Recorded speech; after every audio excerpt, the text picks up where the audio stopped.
అందరికీ నమస్కారం. Welcome to my channel. G R Chatla, Gajaram Chatla. కౌమారామృత శతకంలోని తదుపరి విభాగంలో కౌమార రుగ్మతలు, పేరెంటింగ్ సిస్టమ్స్ అనే టాపిక్ పైన మనం వచన కవితల్ని పరిశీలిద్దాం. ఈ రుగ్మతలు విభాగంలోని మొదటి కవిత. రకరకాల రుగ్మతలు లక్షల్లో కారణాలు. రకరకాల రుగ్మతలు లక్షల్లో కారణాలు. సలక్షణంగా సాగు బ్రతుకు నిర్లక్ష్యంతో ముగింపు. సలక్షణంగా సాగు బ్రతుకు నిర్లక్ష్యంతో ముగింపు. కన్నవాళ్ళ అధికారం అతి మమకారం. కన్నవాళ్ళ అధికారం అతి మమకారం. కౌమార రుగ్మతలే అమృతపుత్ర.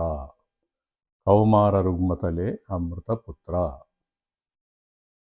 దీని భావం ఏం రాశామంటే, కౌమారం చెడిపోవడానికి శతకోటి దరిద్రాలకు అనంత కోటి కారణాలన్నట్టుగా, కర్ణుడి చావుకు 1,000,000 కారణాలన్నట్టుగా సంపూర్ణంగా నిర్మూలించలేని విధంగా ఈ రుగ్మతలు ఉంటాయి.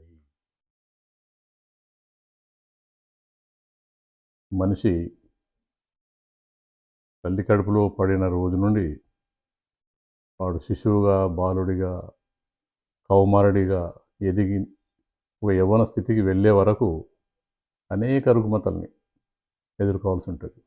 రుగ్మతలు అంటే ఆల్ నెగటివ్స్, ప్రమాదాలు కావచ్చు, అపాయాలు కావచ్చు, రోగాలు కావచ్చు, మనుషుల వలన రోగాలు, సహజంగా వచ్చే అపాయాలు, మొత్తానికి చెడిపోవడానికి కారణాలు.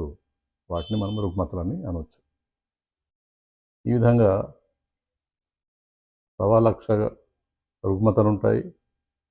అవి ఎందుకు వస్తున్నాయి అంటే అనంత కోటి కారణాలు ఉంటాయి. మొట్టమొదట గర్భంలో పడగానే వాడిని ఎదగనివ్వకుండా గర్భస్రావం చేసే తల్లిదండ్రులు ఉంటారు.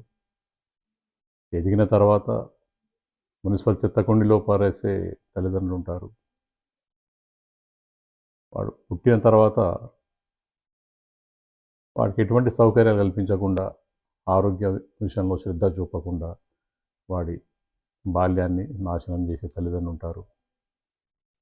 అట్లాగే అతి మమకారం, అతి ప్రేమ. ఏదైనా అతి మంచిది కాదు అని చెప్పి అందరూ తెలుసు. అతి మమకారంతో వాడికి ఊపిరి సలపనీయకుండా చేస్తారు. వాడికి చిన్న తుమ్మొచ్చినా, సరిగా నిద్రపోకున్నా, నిద్రలో ఏడ్చినా, సరిగా పాలు తాగకున్నా హైరాణ పడిపోయి డాక్టర్ దగ్గర పరిగెత్తి వాడిని అటు తీసుకెళ్ళి ఇటు తీసుకెళ్ళి, ఇక ఊర్లలో అయితే మంత్రాలు వేయించి ఏమో చేసి వాడిని ఆ శైశవ దశలోనే పరేషాన్ చేస్తారు. ఇది అతి ప్రేమ. ఇంకొందరు తల్లిదండ్రులు ఉంటారు, వాడికి ఏదైనా జబ్బు పడి మూలాన పడి ఉన్నా కూడా తగ్గిపోతాయి అని చెప్పి కేర్లెస్గా ఉంటారు. అధికారం చలాయిస్తూ ఉంటారు. అధికార దర్పంతో పిల్లల్ని కేర్లెస్ చేస్తారు. అది కూడా మంచిది కాదు. ఇవన్నీ కూడా ఈ రుగ్మతల కిందకే వస్తాయి. ఇట్లా ఈ రుగ్మతల్ని ఫేస్ చేస్తూ వాడు ఎదగాల్సి ఉంటుంది.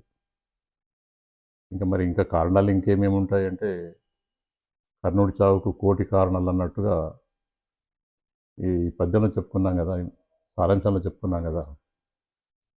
అంటే కర్ణుడు మంచోడే, ఈ శిశువు మంచోడే, కానీ కొన్ని కారణాల చేత, నివారించలేని కారణాల వలన కర్ణుడికి చావు తప్పలేదు, అంటే దుర్మరణం తప్పలేదు. అట్లాగే ఈ పిల్లల భవిష్యత్తు కూడా అంధకారంలో పడిపోయి. ఈ ఛానల్ని సబ్స్క్రైబ్ చేయండి, షేర్ చేయండి, లైక్ చేయండి. ఇంకా మున్ముందు చాలా రుగ్మతల్ని మనం చర్చించే వీలుంది. ఇంకా చాలా వీడియోస్ చేస్తాను. అన్నీ కూడా పిల్లల బాగోగుల గురించి, వాళ్ళని ఏ విధంగా మనం రక్షించుకోవాలి, వాళ్ళని ఏ విధంగా వాళ్ళ భవిష్యత్తు బాగు చేయాలన్న తపనతోని చేస్తున్న వీడియోస్ ఇవి. వీటిలో ప్రాక్టికల్ నేను చూసిన కొన్ని సంఘటనలు కూడా ఉదాహరణగా చెప్తుంటాను. అట్లాగే వైద్య నిపుణుల సలహాలు తీసుకొని ఈ ఈ వీడియోస్ తయారు చేయడం జరిగింది. కాబట్టి తప్పకుండా వీక్షించండి. ఫ్రెండ్స్‌కు రిలేటివ్స్ అందరికి కూడా షేర్ చేయండి. నమస్కారం.